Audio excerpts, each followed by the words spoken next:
Hi, I'm Dr. Altaf, and today I want to talk about something that affects tens of millions of people in the US, the UK, Canada, and Australia. Yet most people don't think about it until it's already too late. I'm talking about what's happening inside your arteries. Right now, as you're watching this, processes are either protecting the lining of your blood vessels or slowly damaging them. And while there's no single meal that erases years of cardiovascular risk overnight, there is genuinely compelling science behind certain foods and nutrients that support arterial health in meaningful ways. Today, I want to show you what a meal built around that science actually looks like. Not a miracle cure, not a magic formula, but a genuinely thoughtful, evidence-informed approach to eating for your heart, one that I personally find fascinating and one that you can start applying today. Let's begin with what's actually happening inside an artery when plaque forms. The inside of a healthy artery is smooth, flexible, and resilient. The endothelial cells, those are the cells lining the inner wall, act almost like a protective coating. When that lining is intact, blood flows freely and your heart doesn't have to work overtime. But when that lining gets damaged through chronic inflammation, oxidative stress, high blood sugar, or certain dietary patterns, it creates a rough surface. And rough surfaces attract trouble. LDL cholesterol particles, particularly the small, dense variety that tends to accumulate with high carbohydrate diets and metabolic dysfunction, can embed themselves in those damaged areas. The immune system sends repair crews in response. Calcium gets deposited. Fibrous tissue forms. Over time, this becomes what we call arterial plaque. Now here's what makes this genuinely interesting from a nutritional science standpoint. Several nutrients have real peer-reviewed evidence supporting their role in protecting that endothelial lining, managing inflammation, and supporting healthy calcium metabolism. And the good news is, they're all available through food. Let's start with omega-3 fatty acids, because the evidence here is among the strongest we have in cardiovascular nutrition. Omega-3s, particularly the EPA and DHA forms found in fatty fish, have been shown in multiple clinical trials to reduce triglycerides, lower inflammatory markers, and support the health of endothelial tissue. They also appear to have a modest but real blood pressure lowering effect. The best dietary source? Wild-caught salmon. A serving of wild-caught salmon gives you several grams of EPA and DHA in a highly bioavailable form. It's also high in protein, B vitamins, and selenium. If you are not eating fatty fish at least twice a week, this is one of the most well-supported dietary changes you can make for cardiovascular health.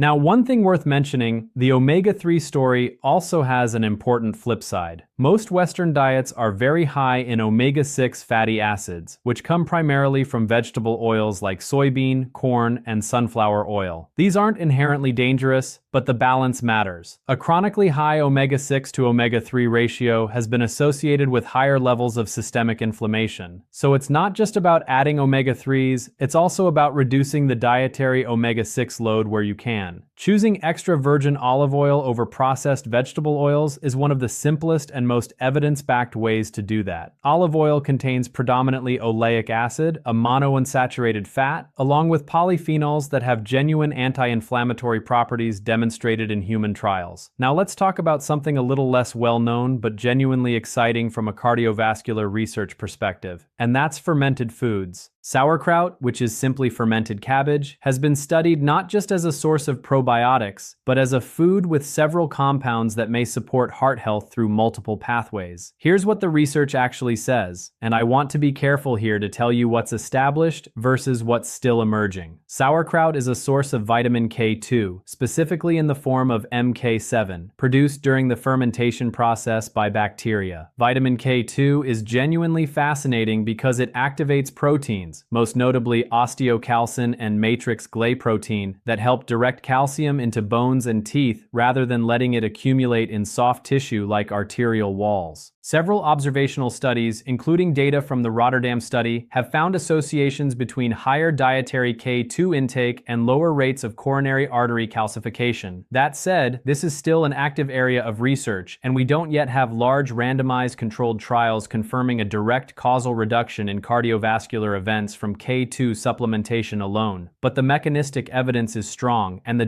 dietary sources are safe and accessible. Sauerkraut also provides a range of beneficial bacteria, primarily lactic acid bacteria, that support gut health. And there is a growing body of research on the gut-heart connection, sometimes called the gut cardiovascular axis, suggesting that a healthy microbiome is associated with lower cardiovascular risk. Some smaller studies have found that certain lactic acid bacteria strains may modestly reduce LDL cholesterol, possibly through effects on bile acid metabolism. This is promising, but I want to be honest with you, it's still early stage science. We're not yet at the point where we can say fermented foods will measurably lower your cholesterol in the way a statin does. What we can say is that including fermented foods as part of an overall healthy dietary pattern appears to be beneficial. Sauerkraut is also a source of vitamin C, which is important for collagen synthesis, and collagen is a major structural component of arterial walls. Keeping those walls strong and flexible is fundamental to long-term cardiovascular health. One note on practical selection here: look for unpasteurized sauerkraut, typically found in the refrigerated section of health food stores. The pasteurized shelf-stable version has been heat-treated, which destroys most of the live bacterial cultures. The next component of this meal is a big leafy salad, and the greens matter more than most people realize. Arugula is a particularly good choice because it's a cruciferous vegetable, which means it contains glucosinolates, compounds that support liver detoxification pathways. It's also a source of dietary nitrates, which the body converts to nitric oxide. Nitric oxide is a signaling molecule that helps relax and dilate blood vessels, a direct mechanism for supporting healthy blood pressure and arterial flexibility. Leafy greens more broadly are rich in potassium and magnesium, two minerals consistently associated with healthy blood pressure levels in population studies. Most people in Western countries don't get enough of either.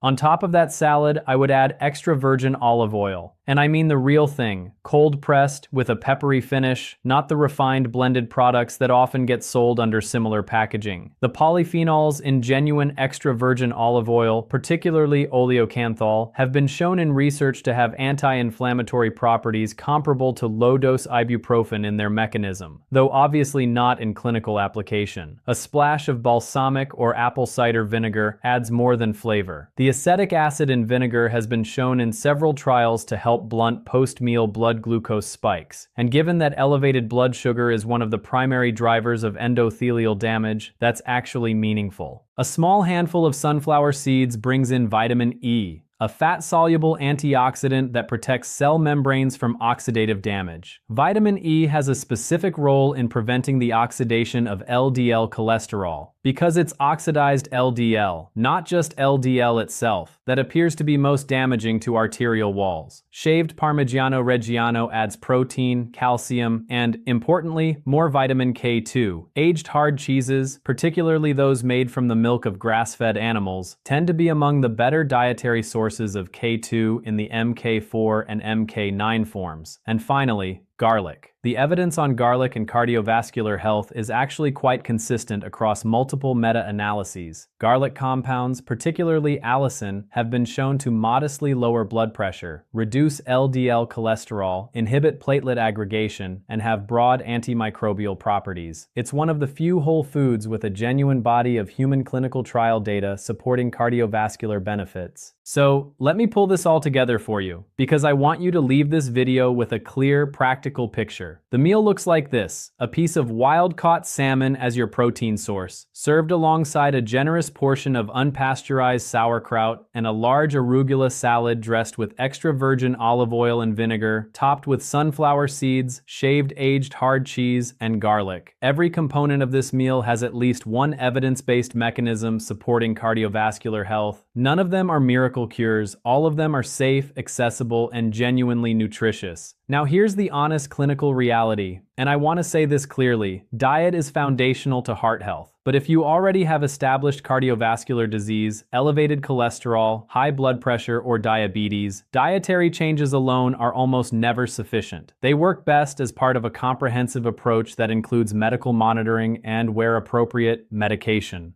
Please don't use videos like this one, however well-intentioned, as a reason to avoid your doctor or to stop prescribed medication without a conversation with your healthcare provider first. The foods I've described today are additions to your overall health strategy, not replacements for it. What I love about the science of nutrition and cardiovascular health is that it reminds us that food is genuinely powerful, not in a magical, marketing-driven way, but in a real, biochemical, measurable way. The choices you make at the dinner table do matter, and understanding why they matter, understanding the mechanisms, the nutrients, the research, puts you in a far more empowered position than just following a list of eat this, not that rules. That's what this channel is here to do. Every week I bring you evidence-based health education that respects your intelligence, tells you what we know, what we don't know, and what the practical takeaway actually is. If that's the kind of content you find genuinely valuable, I'd love for you to subscribe to Dr. Altaf's channel. There's a lot more coming on cardiovascular health, metabolic function, sleep, and the fascinating science of how your body actually works. I'll see you in the next one.